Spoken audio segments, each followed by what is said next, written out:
Welcome, ladies and gentlemen, students and teachers, to the second season of the 4Bs.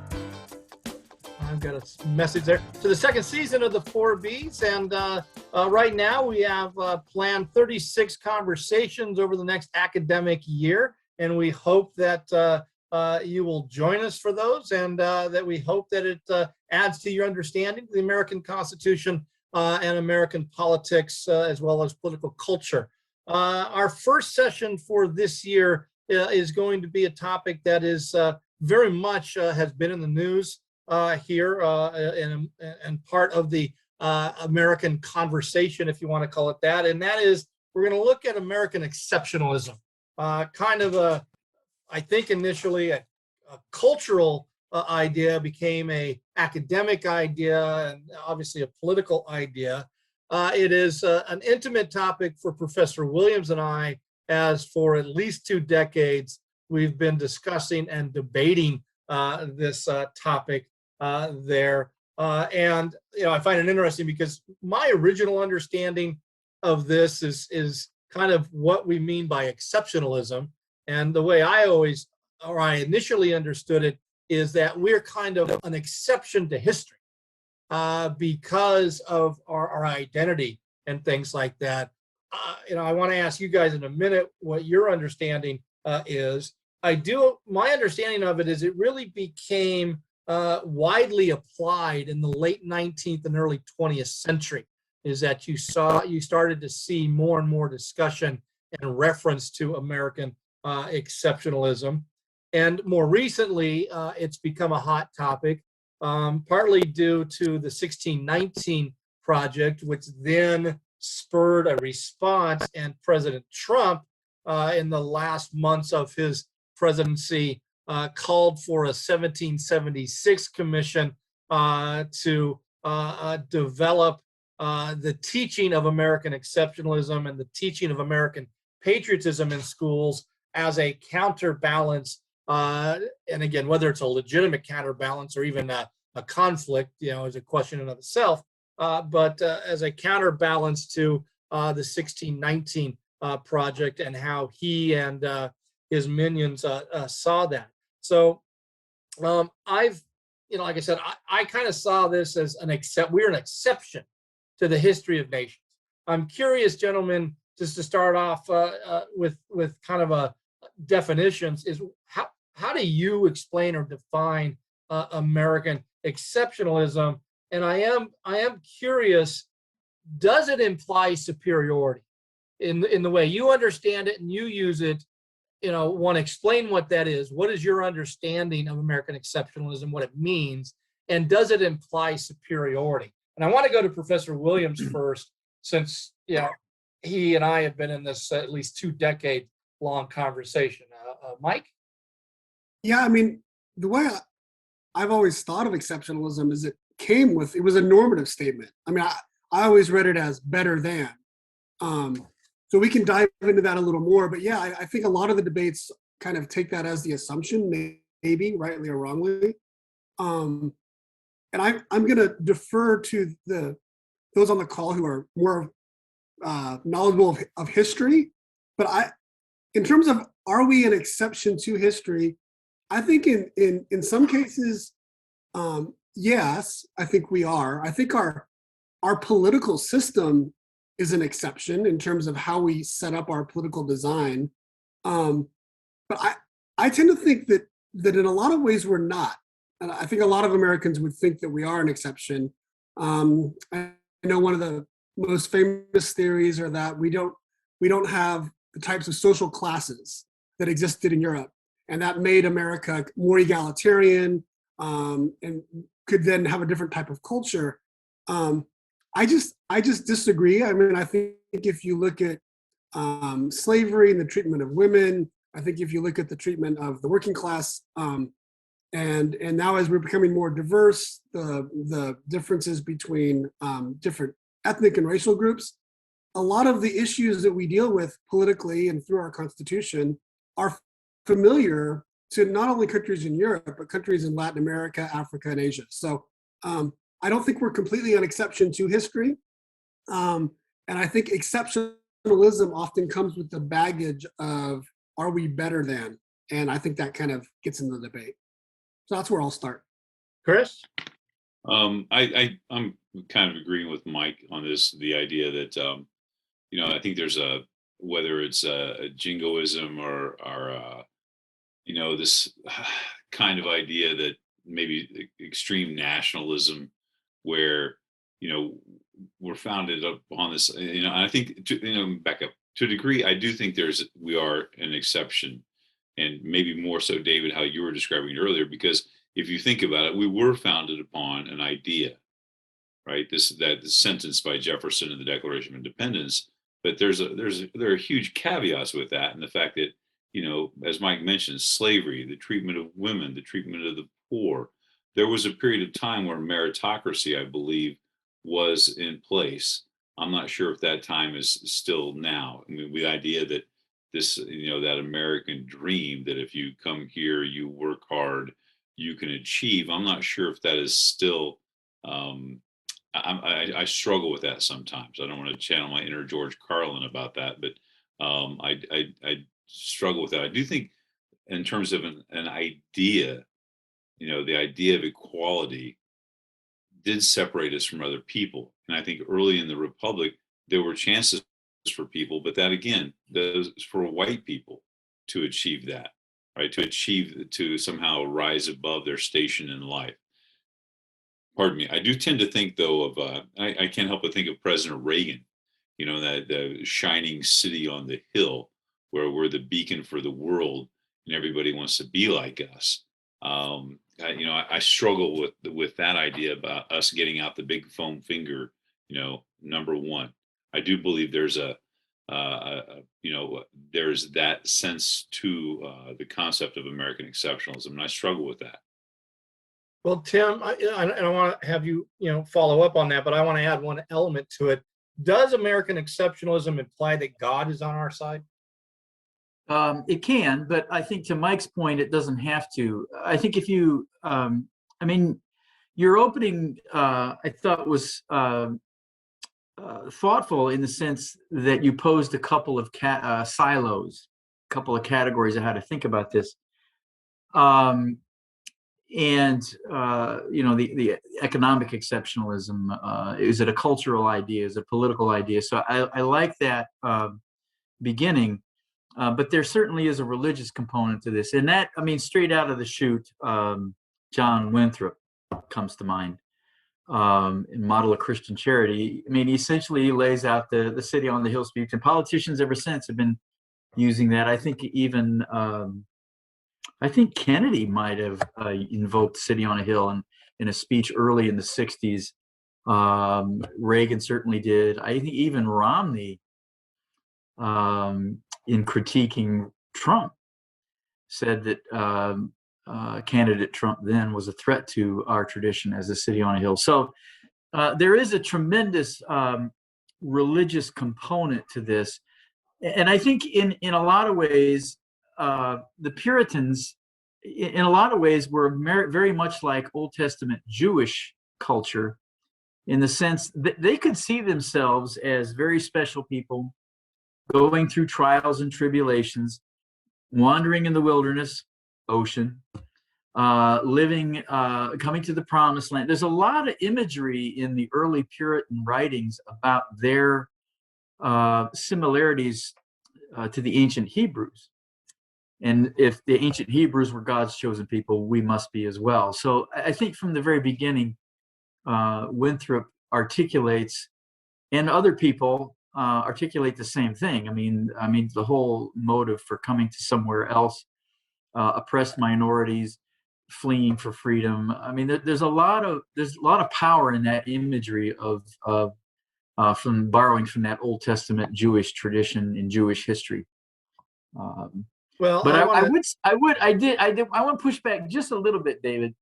I would say, you're right that the phrase American exceptionalism, and I know, Chris, I'm surprised you didn't chime in with Josiah Strong. Maybe you can here in a minute. But the phrase actually, right, is late 19th century, earlier 20th century. But it goes by different names earlier. I'd say even the Monroe Doctrine itself has elements of exceptionalism in it. Certainly at the ratification, there was a lot of rhetoric about us being special. So I think it's been around. We may not have called it as such, but I would suggest it's been around. Mike? Yeah, I think it was Chris that said it. I just want to push back a little bit in the spirit of a question. Like, to say the United States is an exception to history because we were founded on ideas. Here's how I read our founding as: yes, we were founded on ideas. All societies are founded on ideas that those who are founding it are trying to convince others to follow, right? It's about legitimacy. It's really, what are the interests behind those ideas, right? And to the extent of the interests of the founders, are we really an exception to history in terms of what they were trying to get the American people to buy, right? So I just wanted to ask that. I don't know if, I think all countries would say they were founded on ideas. So what makes America different? Well, and I want to come to that because I'm going to push back in a minute on that, Mike, because I have Winston Churchill on my side. So, I wanted to see if you can beat that. But I kind of want to get to what Tim said, because obviously a lot of people get their panties in a wad, especially those more so on the left side of the spectrum. They have a real problem with American exceptionalism.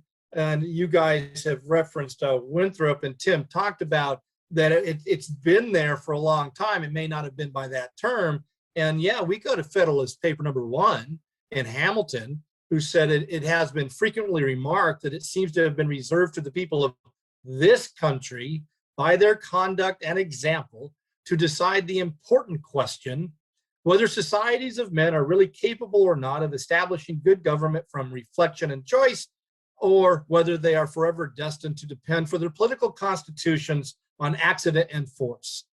All right. I don't know if there's a clearer statement of we're already an exceptional. We haven't even ratified the Constitution. We're already exceptional. So I guess my question to you guys would like to, isn't it in our DNA? So you got Winthrop, you got Hamilton. It seems that this notion that we are somehow a chosen people, that we are exceptional or an exception, is within our very DNA as a people. Your thoughts? I would say it is. And actually, if you really want to get a breathless founder, Benjamin Rush is fantastic. You look at some of his statements about how, divine providence overseeing the convention. He gave a 4th of July oration, I think in 1788, that it's like, wow. Piece of rhetoric at piece of rhetoric after piece of rhetoric relating to the divine oversight of the revolution, the convention, the ratification. So I would suggest students really taking a look at Benjamin Rush if they want to get a really, really full-throated, divinely inspired narrative to American history. And I want to address Mike too. I think that you're right that I think countries are founded on ideas, but in terms of like moving away from the traditional divine right of kings, where we are going to have a duly elected government, I think is a change, because I don't know anywhere else in the world at the time where that was possible. And even though we know that our democracy was extremely limited, looking back now, our democracy was extremely limited. It was still different than any other place in the world at the time. So in the idea that, for certain groups, there was a chance for equality, right? So I think there's a little bit of delineation there, or a little bit of difference.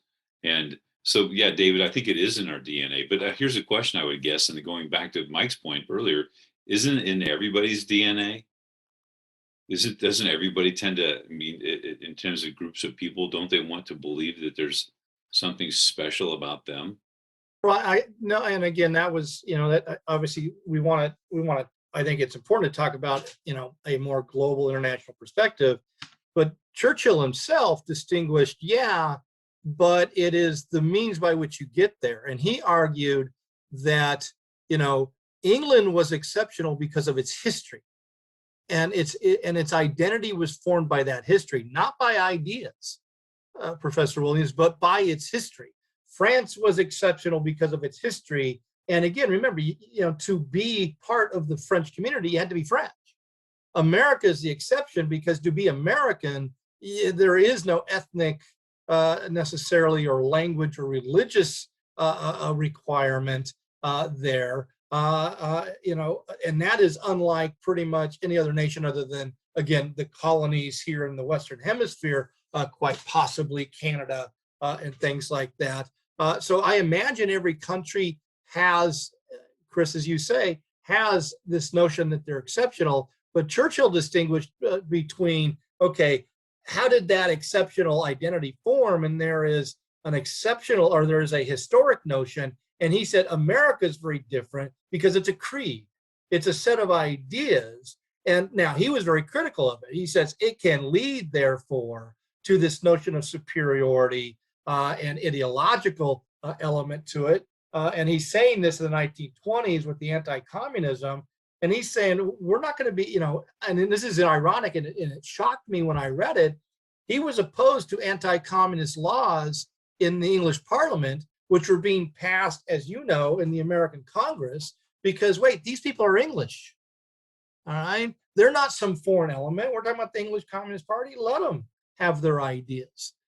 So I don't know if that makes any sense, but I think there's a distinction of how we get to that exceptional nature and also how we express that.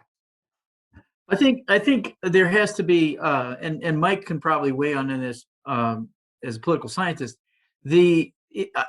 I think it's interesting to me that there seems to be a correlation between this. To your question, do all places do this? I think in the era of nation states, it may be an inevitability. That in the 200-300 years that we're experimenting with nation states, there has to be some kind of uber rationale for its existence. And I think exceptionalism may play into the nation state phase of world history. I also suggest, and Mike knows this, well, I think everybody in the circle knows this, that there's this theory that there's cosmopolitanism, there's patriotism, there's nationalism, and there's really aggressive, ballsy, nationalistic chauvinism. And each one of those is a matter, there's some connection differences between those categories. So it seems to me in a post-nation state phase of world history, if the world is becoming more cosmopolitan, and I'm not sure that it is, but if you're a cosmopolitanist, you don't buy into this place is better or superior to, because you're a citizen of everywhere. I think they use the word denizenship rather than citizenship. So there's not that connection to specialness if you're kind of on that one end of that spectrum of connections. Am I right or wrong on that, Mike? No, you're absolutely right. I'm just thinking through what you were saying. No, you're absolutely right. Well, let me ask you, are the African nations known for their expressions of exceptionalism? Yeah, the Afrikaners believe they were the chosen people, right? The Afrikaners are a group of whites whose origins came from the Dutch and the French, but they became the group who supported apartheid. So much of this is, the Swedes at one point thought they were exceptional. So much of this to me is wrapped up with who is the superpower? Who has the platform to tell the world that they're not only that they're different, but their difference is because it's all there. Our difference is not that just we're different, we're better than, right? The Zulus think that they're different and better than, but the Zulus lost the Battle of Ulundi to the British in 1879. So some of this to me is just wrapped up 200 years from now when America is not the world's empire. I don't know what we'll be saying about our past and our uniqueness compared to that. What other society then has the platform of being the leader and gets to dictate that they're better than everyone because they're controlling the finances and the politics and the militaries. So whoever has the microphone control the microphone gets to decide who's what, right? that's I'm playing around with this idea for the first time, but it seems to me it's wrapped up into superpower status or empire status in some way. So the Cold War was one big contest to see who truly was, which nation was the exceptional nation. Yeah, I think that's happening. I think that's ongoing. I think it's happening right now between China and the United States, right? I think it's ongoing. I think wherever there's a superpower, there's a society that thinks that that country does not deserve to be there, and they're going to try to convince the world otherwise. And go ahead, Chris. Quickly, Dave, sorry. I used to use 2 articles in class. I can't hold them up right now because I don't have them, sorry. But one was published in the Indianapolis Star and was written by my former congressman, who's now the Attorney General for the state of Indiana. And it was in celebration of in a way, the concept of American exceptionalism, as well as the Constitution itself, right? In essence, he says pretty much, I think I've got this, that it was, he's channeled as Benjamin Rush here.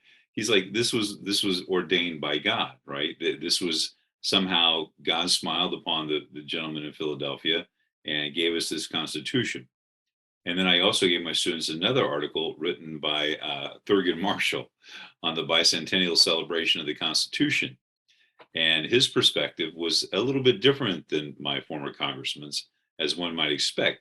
But he had a great line in there. It said the Constitution did not survive the Civil War. In its place was a new document, the 14th Amendment. So the idea, I think so much of it depends on who's telling it and their perspective. Obviously, Thurgood Marshall's perspective is way different. As a lawyer for the NAACP who was almost lynched a couple times, his perspective is going to be a little bit different than, say, a white congressman from Central Indiana. Though, so I think there's something to take into consideration as well. And I want to go back to something Tim had alluded to earlier. For the students watching, is a guy by the name of Josiah Strong, who wrote something called Our Country. And it was an excuse or a justification for America's imperialism or expansionism in the late 1800s, early 1900s. And he has got some social Darwinism in there. It is filled with stuff about the superiority of the white Anglo-Saxon race. And we're going to go down into Mexico, across the seas, across into Africa, and people are going to basically assimilate or die. Is that exceptionalism or is that jingoism? Can you separate exceptionalism from colonialism, imperialism, Chris?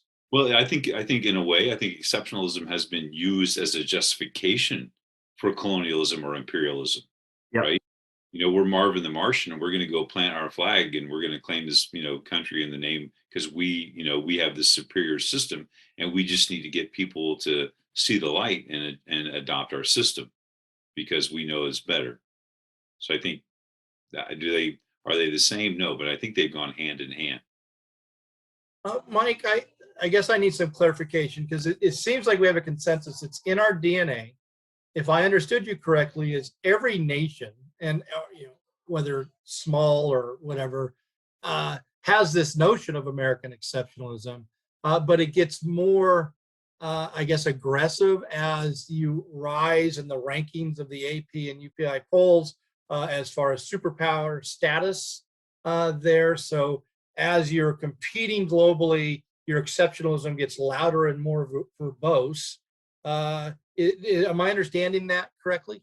Yeah, that's the hypothesis that I'm playing with right now. Okay, so if that's your hypothesis, it seems to me, again, it's in our DNA. We can go back, again, Josiah Strong's in the late 19th century, but doesn't Tocqueville pretty much describe us as exceptional?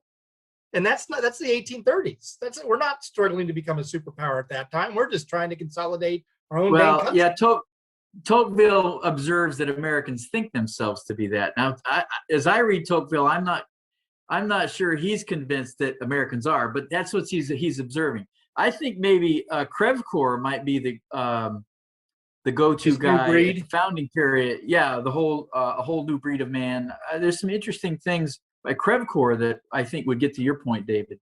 Is that Um, 17th or 18th century? 18th. That's 18th century. Krevkor writes.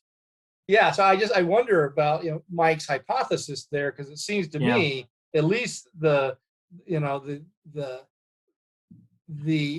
energy of American exceptionalism predates our competitiveness as far as a global power. Okay. And I So think I would say that actually is an inheritance from Winthrop as well. I mean, I'm going to draw a heavy connection between Winthrop and some of the Old Testament stuff, because even in the ancient Hebrew tradition, they saw themselves as God's chosen people, but the prophets within their culture constantly warned them to not do this we're better than everybody else routine. And so all the prophets wagged their fingers at ancient Jews and issued a warning that, okay, we're God's chosen people, but we better get this right. And Winthrop, if you read the complete model of Christian charity, he lays out that dilemma too. Yes, we're special, we're here in the New World, but he also lays out the dilemma that we could get this wrong, and he says we'll be a laughing stock.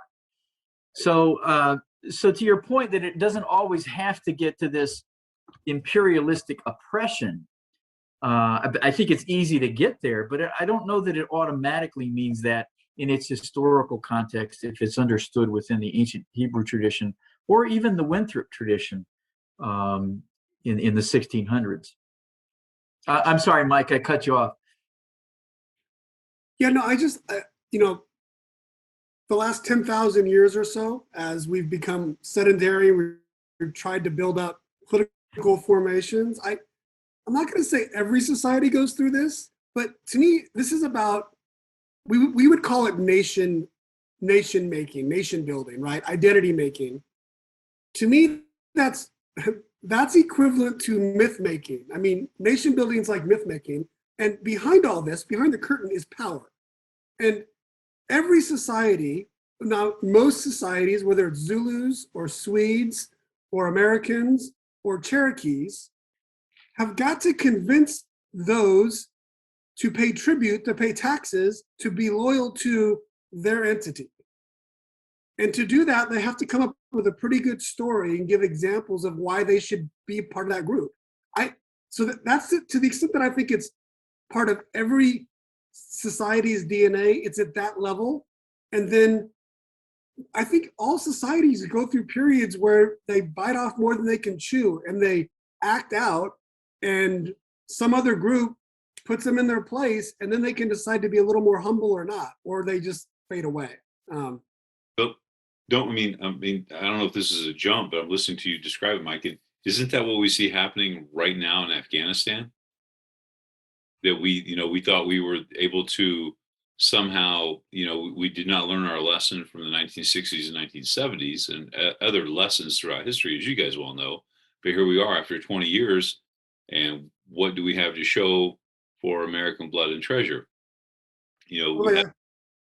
It's not since the 60s and 70s, right? I mean, Afghanistan for hundreds of years has been a place where empires go to get beat. Well, I was referring to Vietnam.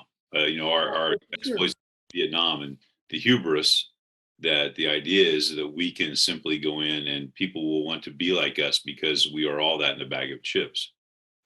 One more thing, and then others chime in. I think to look at it from the Afghanis' perspective, it's the reverse, right? Afghani culture, to the extent that there is an Afghani national identity, it's so difficult to form because of all these different ethnic groups that literally consist of valleys and mountains, right? And right, they've had a hard time for hundreds of years to convince those in the border that we now call Afghanistan to all give political legitimacy to the elites in Kabul. That's been, I guess, the challenge that they have not been able to overcome. All those different identity groups, those ethnic groups, tell each other that they're better than, and that prevents that kind of coming together. Chris, can I ask, are you associating exceptionalism with hubris? I think there to a degree there is, especially when you think about American foreign policy going back to Strong and earlier. When we joined the race for empire, perhaps War of 1812. Certainly, Tim mentioned the Monroe Doctrine, the Roosevelt Corollary. I think there's a degree of us trying to establish ourselves in the world's pecking order. We're trying to climb in that top 10 or top 5 ranking that you were referring to, right? And so I think there is a level of hubris involved in that. And I think sometimes, whether it be a Josiah Strong or others, you have to get people to buy into the idea that we are exceptional. Therefore, we have a right, we have a duty to go out into the world and perhaps make the world in our image. Well, a right is hubris. A duty to me is not. I mean, one could argue, and again, please don't scratch my eyes out from a distance, but one could argue that America's participation in Vietnam was part of the great post-war, creating the liberal international order. And again, as much as I criticize and have significant problems with our participation in Vietnam, I don't think we can dismiss that there was an effort to bring liberal institutions and liberal values to South Vietnam, which to me is an extension of our exceptionalism, our identity based upon exceptionalism, that we do have a duty with this power to try to bring those values and institutions to other places, because that will serve mankind globally in a much more positive way. And again, I see you disagree. Well, I mean, I'm thinking of the Truman Doctrine, right? And here's the Truman Doctrine. We got to allow these people to be free to work out self-determination, right? As long as it coincides with what we want. Because if not, then we'll sponsor coups, we'll help people come to power, we'll overtopple governments. And this goes back to this idea, and this, I think Tim mentioned earlier, during the Cold War, which system is better, right? Is it our system or is it the communist system? And so there's an irony if you look at like the Truman Doctrine, and I would disagree with you about Vietnam, David, that, I mean, I don't know, I think it was us attempting to stop the spread of communism at all cost, because we want to show the world that we're better, forgetting the fact that we've got, people in our own nation whose buses are being set on fire and they're being lynched. And I mean, again, I don't think we disagree. I do see this piece of the pie, however, that there was, again, a positive motivation. What degree of the whole thing is it? That's of course up to debate. But I do believe that we saw ourselves as the good guys, that we did believe, and this goes back to Hamilton, it is up to us to decide this question for all mankind about, how are we going to, is government going to be faced or developed on for, now you're ready to scratch my eyes. Well, isn't that the very definition of hubris? No, that's the evangelical nature of the American culture. Okay. Because it sounds like, well, is it hubris to want to share good news? Whether people, you're a can I get a witness now, Reverend Dave? Can I get a witness? I think what I'm hearing the last 10 minutes is a lot of discussion about the external expressions of this. And I think at times in our history, we've wrestled with the notion that maybe we ought to do some internal work to live up to the exceptional claim.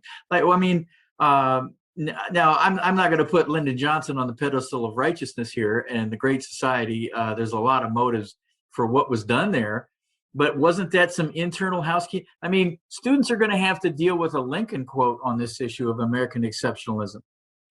He makes the last great hope on earth statement in the Civil War period. So, I mean, think about that hubris, that can America, that has claimed to be this from the beginning, has just gone through a civil war, and yet he maintains that we still might be the last great hope on earth. And we know that there was an internal commitment called Reconstruction to maybe live up to some of those ideas.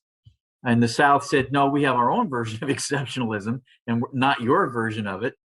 So I do think that there's, I don't want to lose sight of the internal expression of exceptionalism and solely emphasize this external foreign policy, because that you can get there to imperialism in a nanosecond if you're just concerned about outward expressions of exceptionalism. That's just dangerous. Yeah. And as the Old Testament prophet said and warned them all the time, don't take that bait. Let's think internally as to what exceptionalism might mean.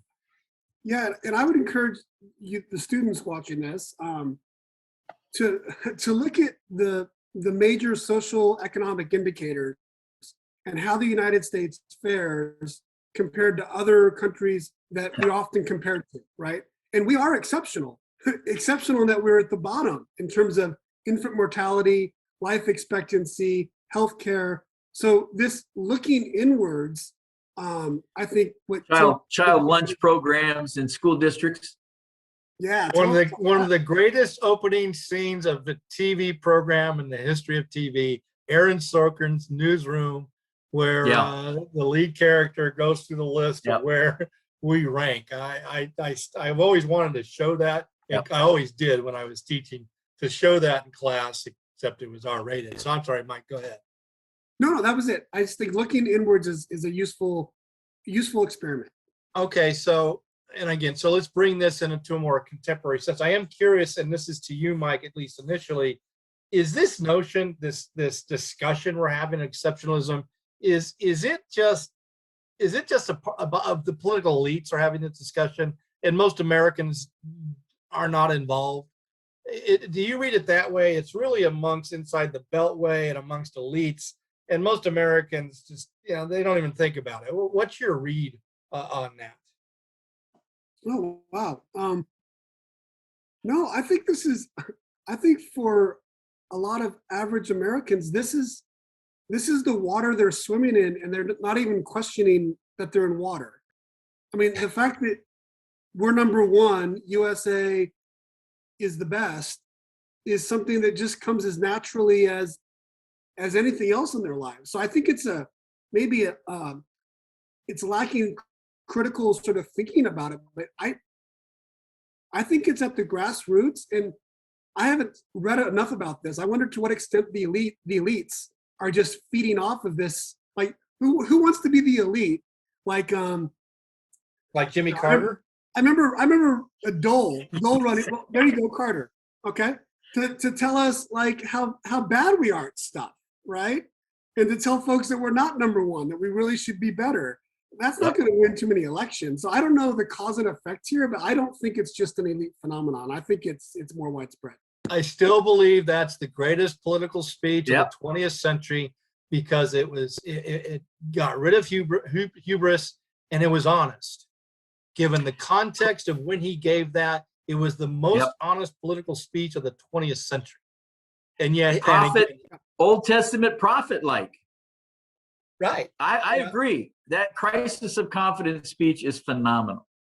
And for students that are watching this, it was known as the malaise speech. But later on it was. He never used the word malaise, but it was a speech by Jimmy Carter during a very tough time where he was actually holding a mirror up to Americans. And I think this, in our discussion here, and I think, Tim, you alluded to this earlier, there's one when we look outward and a different one when we look inward, right? In terms of this concept of American exception. When we compare ourselves to other nations of the world, we want to hold up the flag. We want to hold the big foam finger. We have that, but then we struggle when we look inward. I think the Kennedys went through this because you have the civil rights movement going on when he's trying to show himself to be the ultimate Cold Warrior, and yet the Russians are rubbing our noses in the fact that Black folks in America are absolutely treated like second-class citizens. And it's and David, back to your point, I think this plays in the heartland big time.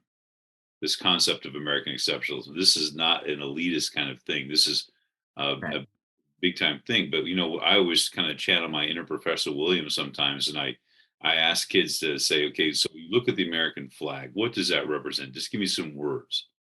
Freedom, liberty, opportunity, sacrifice. All these words we can think of, and equality, right? Those types of things. I said, so you're okay with a Muslim couple moving in next door to you, or you're okay with the LGBTQ couple moving in next door to you, or these types of things. And that goes, and then I channel my inner gunner Myrdal, who wrote The American Dilemma. He wanted to call it the trouble. We couldn't call it the trouble with white folks. He talked about the Negro problem. So it's interesting when we look outward, but when we look inward, we really struggle with that introspection as a nation, I think. And I think that's what motivated my question, because, and I suggest to students and teachers alike, is to go to the Pew Research Center, and there's a great article there, and it kind of surprised me, because at least on the polling data, Americans do believe in an international context we are exceptional, and they do believe that it would be better for every country to adopt our values. But an overwhelming majority don't believe in the last 20 years that it's our duty to go, make that happen. So it's a really interesting. So you're right, internationally or outside, we believe we're exceptional, but the majority of Americans don't believe that we should be, roaming around the world trying to make this happen. And what's interesting is internally, we have a real problem with exceptionalism, because especially in the last, probably 20 years, in that we're exceptional only from a partisan, lens, right? The other side is destroying the exceptional nature of what is America, and we hear that, constantly. The libs are destroying traditional American values, and from the libs, the Republicans are fascists and destroying American values. And so internally, I do think it's important that students make a distinction there, because the data shows that we've got a real problem about this notion of exceptionalism internally there. So I am wondering, and some of you have done so, how does this at all relate to the Constitution? Now, so for We the People kids playing around with this, can you guys help draw lines to the Constitution and where exceptionalism kind of fits? Or is it just more cultural and that's it? Because I'm looking at deer in the headlights right now. I'm just going to let these other guys clean it up. No. Go ahead, Chris. You go out on that limb, baby. I think for students watching, the question they have to ask, and I'm going to try and pose this in a form of a question. Does our system that we have in place, does our political system that's given to us by the Constitution, has this allowed us to continue to maybe be perceived as exceptional? Or is human nature, being what it is and what we see being played out right now, in terms of power politics and trying to maintain some types of sense of power for people, has that subverted the Constitution, the constitutional issues? I would say, I guess if I'm going to answer my own question, I would probably say a little bit of yes, because we've gotten away from those first principles of a limited government, 3 branches, especially a legislative branch. This job is to do certain things, which has not been doing those things. So has the constitutional framework we've established in this nation, has that allowed us to maintain or pursue American exceptionalism? That's how I would try to link that. That'd be the question. Now you guys clean it up. No, I think that some of your comments, Chris, made me think about, if America is an exceptional place, equality might be a fundamental principle that is our task.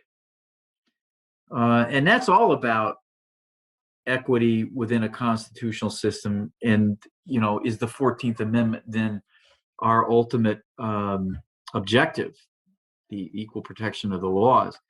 So I don't think exceptionalism, and now we're speaking kind of internally, not the external expression of foreign policy, but if equality coming out of the Declaration is our fundamental, one of our fundamental principles, and I actually believe it is, that is a tremendous constitutional commitment in policies to become that through through how we adjudicate our system. Professor Williams, any thoughts? Yeah, I mean, with the original Constitution, I think the design itself is exceptional.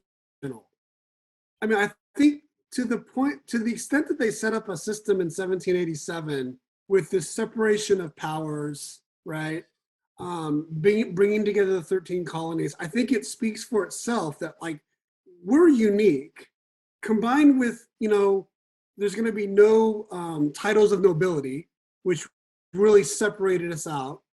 And then finally, I mean, we all love, I know the four of us, we love the preamble. But to the extent that you use the word perfect, even more perfect, right? I mean, we are really like the preamble itself is kind of saying we are doing something different. And It's aspirational. We're not saying we're more perfect. We're aspiring to. I get it, but I'm just saying that I think that you're asking what is in the Constitution that maybe supports this idea that of exceptionalism. I think it's in the design itself, and then I think that the preamble kind of puts it's a big aspiration. Let me just put it that way. It's a pretty big aspiration for the late 1700s and the state of the world and the state of these 13 colonies. They're risking a lot to say all that, it seems to me. So I am curious again in the most current context. What are your thoughts about? Okay, so this is an idea that I think we generally agree is in our DNA. How should it be taught in the classroom? All right.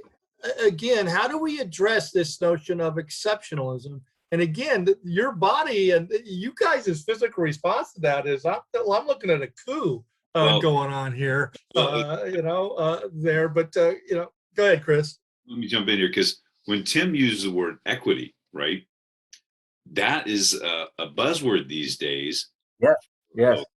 So if I as an APUSH teacher and I start talking about equity, people are going to call my boss, right? And I caught myself just a couple of days ago. We've only been in class for a couple of days, and I had a young lady who's a very sharp young lady in my APUSH class ask me if we were going to be dealing with any social justice issues, and we haven't even gotten to like early, Native American stuff. And I'm like, and I kind of want to like look over my shoulder a little bit to see if anybody's listening. And I said, well, Dave, this is the climate we're in right now. This is Chris, you can retire, and who gives a dang? Well, I do. Why? Well, because I think it's important for kids to have a perspective of things, that the idea that, No, I'm saying is you should say, yeah, we are going to deal with equity issues because it's called U.S. history. It's all about equity issues. I told her, I said, I'm not sure that we're going to jump right into social justice issues, but I said, we can't look at our founding without talking about the idea. And I've got this giant poster from the American Constitution Center on the wall of the Constitution. Said, that document back there is written protecting the institution of slavery. So we cannot talk about the history of America without talking about the history of slavery in America and overcoming that. So I'm not sure if that lends itself to social justice, but the climate that we live in right now, which is kind of, as we're all aware, crazy, that equity is a buzzword, even though it's in the Constitution. In a different regard, I'm well aware. I've listened to Tim enough now to understand how equity plays out in the founding period. But it's, I don't know what I'm trying to say. It's just that we have to be careful. Yeah, I understand it, but again, America is a two-sided coin, like every other country. Well, maybe not every other country, but there are positive attributes that are good things. Again, I think we've recognized we are an exception, quite possibly.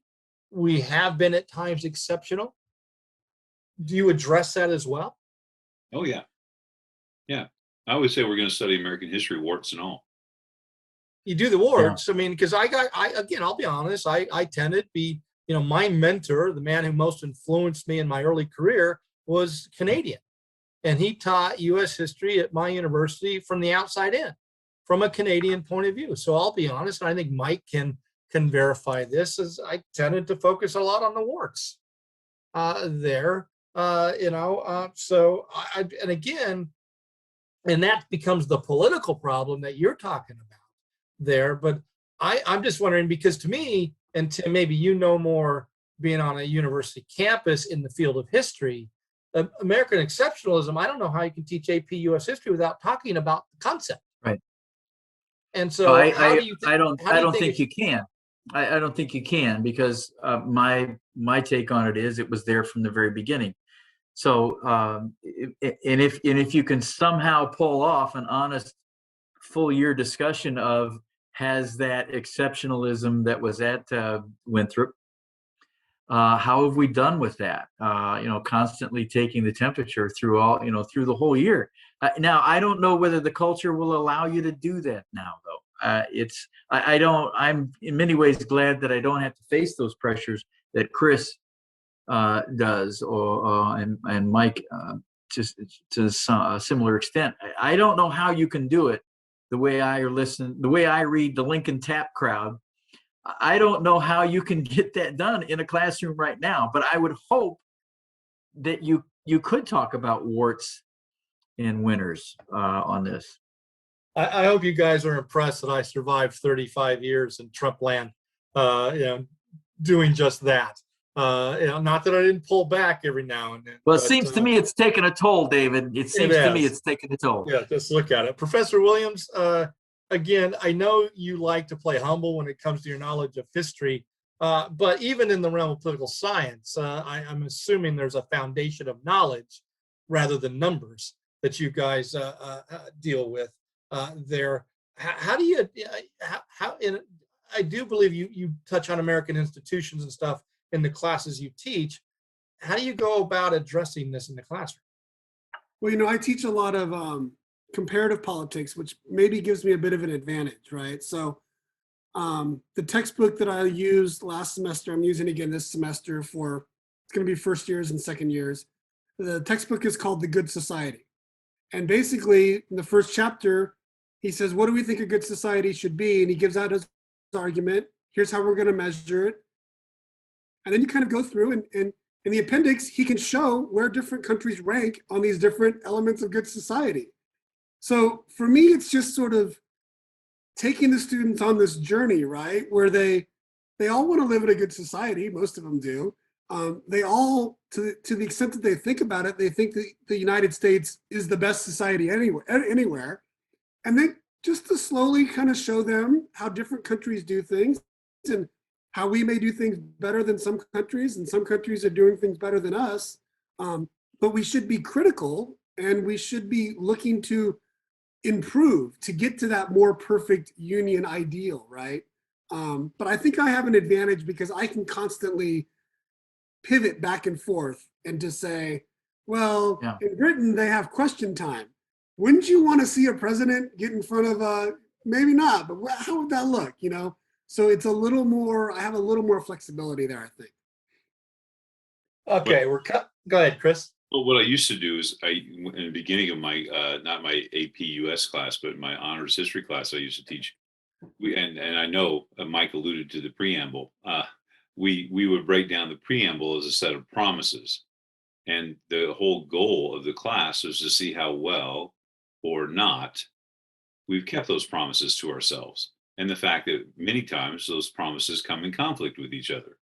There's a natural conflict in some of these. And when you look at historical time periods, like, a more perfect union, we always call that sticking together better.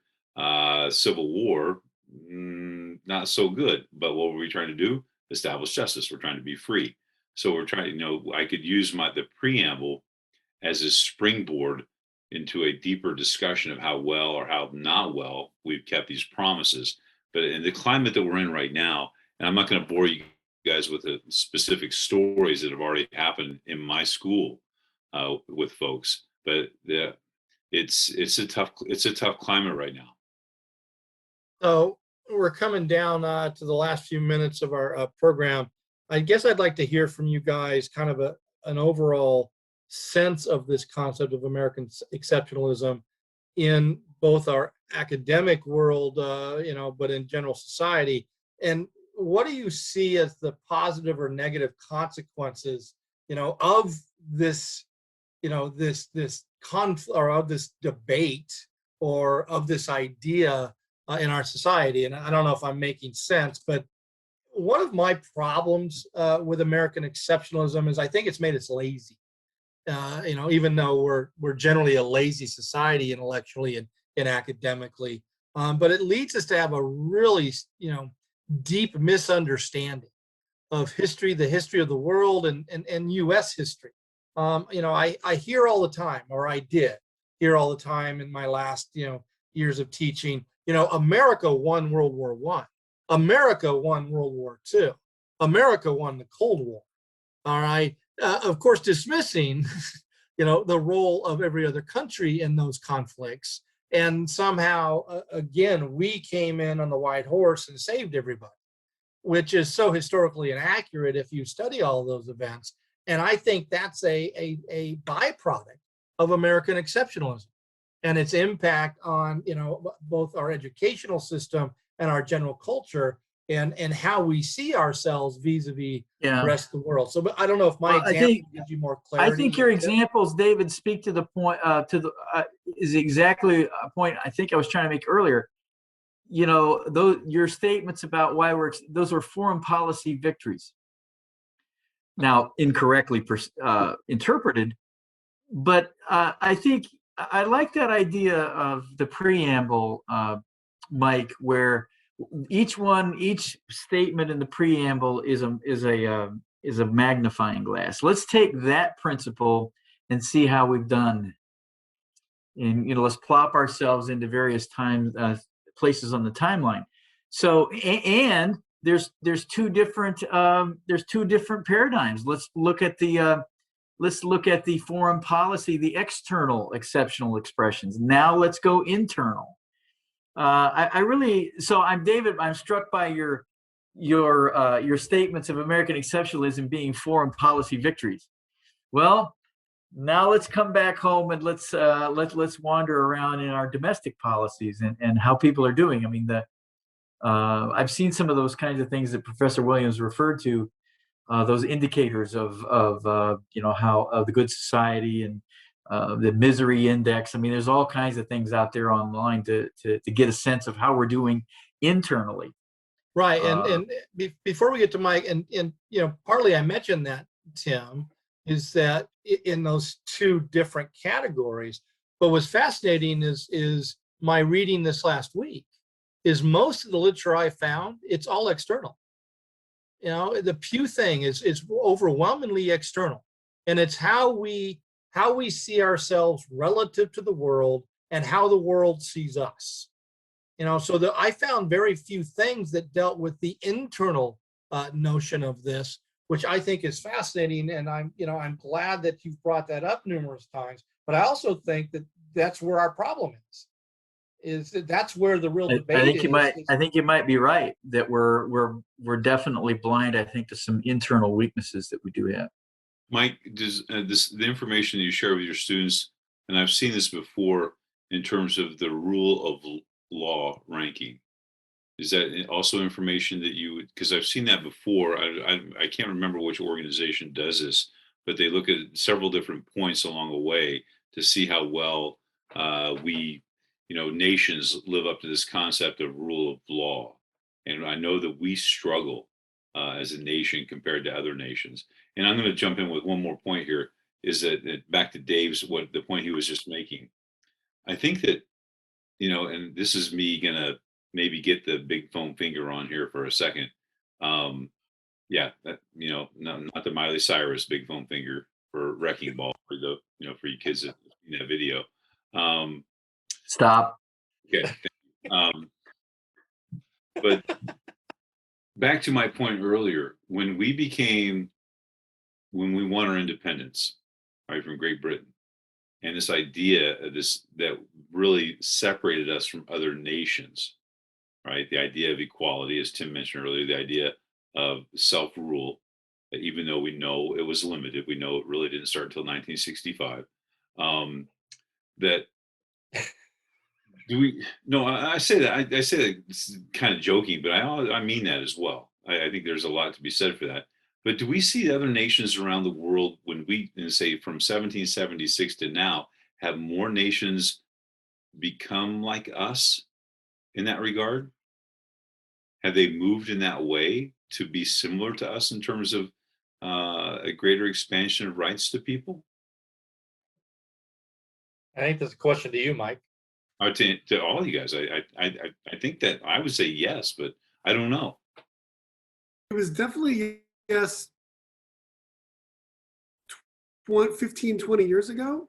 And we've now seen this backsliding throughout the world and the United States. But yeah. Well, no, who would have thought that the greatest capitalist country right now would be China? I mean, so they've adopted some fundamental values of ours. Obviously not the political, but so the sense I get is there's some picking and choosing of what they're going to appropriate. Okay, I just think that in terms of an expansion of democracy, an expansion of rights, an expansion of sovereignty, to use Tim's word, I think we've seen more nations try to emulate us. Is that I think I could be wrong. they're trying to become more free. I think I would say that to some. I mean, it depends on the period you're looking at, right? I mean, we were not the the first country to allow all citizens to vote, right? We weren't the last, but we weren't the first. We weren't the first country to allow women to vote. So I'm not sure that who's following who, but to the extent that maybe, to get back to Dave's point, if America is unique in that it was the first time the world saw a society say, we know we're flawed, but we are aspirational. We believe in liberty and freedom, right? That's going to be what our legitimacy is based on. To the extent that the rest of the world has scrambled to try to figure out how to do that, yeah, I think you got a good point, Chris. I think for sure. I guess, Dave, you asked a positive and a negative about American exceptionalism. So my positive is it allows for leaders. Martin Luther King comes to mind, right? We've talked about this in different Zoom rooms. He can stand up and he can say, look, America, we can be this. Like we've said we're going to be this. Let's be better. Let's live up to what we say is in our DNA. That's a positive. I mean, under the right leadership, it can maybe stretch you to be a better society. I think the negative is, and I think, Tim, I think you just mentioned this. I think to the extent that we think we're number one, we miss a lot of warning signs. I mean, January 6th should be a huge warning sign, not just for Democrats or Republicans, for all of us. I mean, that was huge. And in our political culture right now, it seems like we're forgetting about it, right?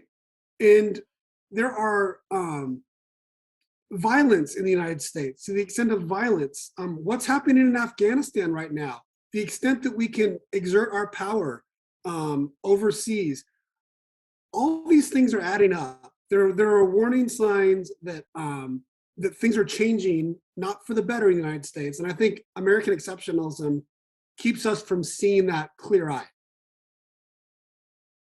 Good point. That is an excellent wrap up. Thank you, students and teachers and other interested members of our civil society for hanging with us.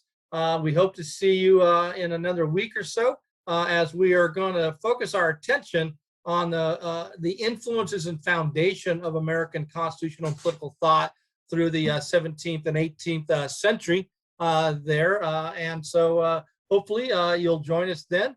So until that time, peace, love, yogurt, tacos. Bye-bye, bye-bye.